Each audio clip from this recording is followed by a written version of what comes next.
TDP అధినేత ఆంధ్రప్రదేశ్ ముఖ్యమంత్రి చంద్రబాబు రాజీనామా చేయనున్నారని గత 2 రోజులుగా ఉత్తరాది సామాజిక మాధ్యమాల్లో జోరుగా ప్రచారం సాగుతోంది. అంతేకాదు టీడీపీ ఎంపీలతో కలిసి నారా లోకేష్ కేంద్రంలోని ఎన్డీఏ ప్రభుత్వంపై అవిశ్వాస తీర్మానం పెట్టబోతున్నారని సోషల్ మీడియా వేదికగా ప్రచారం జరుగుతుంది. ముఖ్యంగా ఉత్తరాది సోషల్ మీడియాలో ఈ ప్రచారం నడుస్తుంది. ఈ క్రమంలో తాజాగా టీడీపీ స్పందించింది. ఉత్తరాది సోషల్ మీడియాలో వైరల్ అవుతున్న ఫేక్ ప్రచారంగా దీనిని అభివర్ణించింది. ఉత్తరాది సోషల్ మీడియాలో వైరల్ అవుతున్న ఫేక్ ప్రచారం ఇది. ఏపీ ముఖ్యమంత్రి చంద్రబాబు గారు రాజీనామాకు సిద్ధమయ్యారని, ఆయన కుమారుడు లోకేష్ తమ రాష్ట్రానికి చెందిన 16 మంది ఎంపీలతో కేంద్రంలోని ఎన్డీఏ ప్రభుత్వంపై పార్లమెంట్లో అవిశ్వాస తీర్మానం పెట్టనున్నారని ఈ ప్రచారం సారాంశం. ఇది పూర్తిగా అవాస్తవమని పోస్ట్ చేసింది. కేంద్రంలోని ఎన్డీఏ కూటమిలో టీడీపీ కీలకంగా వ్యవహరిస్తుంది. 2024 ఎన్నికల్లో టీడీపీ నుంచి 16 మంది ఎంపీలు గెలిచారు. టీడీపీ ఎన్డీఏలో కీలకంగా ఉండడంతో కొందరు టార్గెట్ చేసి ఇలా ప్రచారం చేసినట్లు టీడీపీ భావిస్తుంది. మరోవైపు చంద్రబాబు నాయుడు ఎన్డీఏ కూటమికి మద్దతును అందిస్తున్నారు. కేంద్ర ప్రభుత్వంలో చంద్రబాబు ప్రాధాన్యత పెరుగుతున్న నేపథ్యంలో కొందరు విమర్శకులు, మీడియా వర్గాలు గందరగోళం సృష్టించాలనే ఉద్దేశంతో ఇలాంటి కథనాలను ప్రచారం చేస్తున్నట్లు టీడీపీ నేతలు చెబుతున్నారు. అయితే ఉత్తరాది మాధ్యమాల్లో ఎందుకు ప్రచారం చేస్తున్నారు అనేది హాట్ టాపిక్గా మారింది.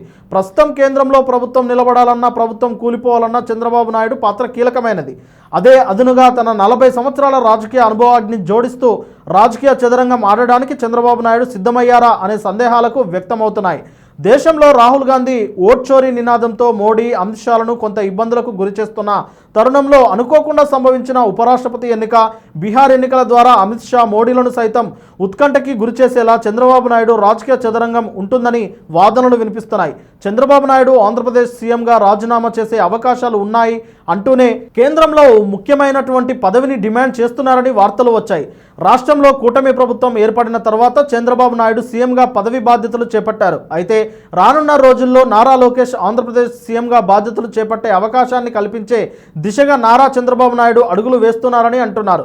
కేంద్రంలో ఇటీవల తీసుకొచ్చినటువంటి 30 రోజులకు పైగా జైలు శిక్ష అనుభవించిన వాళ్ళని సీఎం అయినా, పీఎం అయినా పదవి నుండి తొలగించే బిల్లును ప్రవేశపెట్టిన ఢిల్లీ పెద్దలకు తన రాజకీయ చాణక్యాన్ని రుచి చూపించబోతున్నారని కూడా వార్తలు వచ్చాయి. ఇక రాష్ట్ర ముఖ్యమంత్రిగా నారా లోకేష్ బాధ్యతలు స్వీకరించిన కేంద్రంలో ముఖ్యమైనటువంటి పాత్రను పోషించే దిశగా నారా చంద్రబాబు నాయుడు రాజకీయ అడుగులు వేస్తారని టాక్ వినిపిస్తుంది. అయితే ప్రస్తుత పరిస్థితుల్లో బాబు అలాంటి నిర్ణయం తీసుకోరని, బాబు అంత ధైర్యంగా ముందుకు సాగరని కొందరు తేల్చేశారు. వారు చెప్పినట్టే టీడీపీ నుంచి క్లారిటీ వచ్చేసింది. మరి బాబు నిజంగానే రాజీనామా వరకు వెళ్ళరా, ఇవన్నీ ఫేక్ వార్తలేనా, లేక బాబు మైండ్ గేమ్ ఆడుతున్నారా అనేది త్వరలోనే క్లారిటీ వచ్చే ఛాన్స్ ఉంది.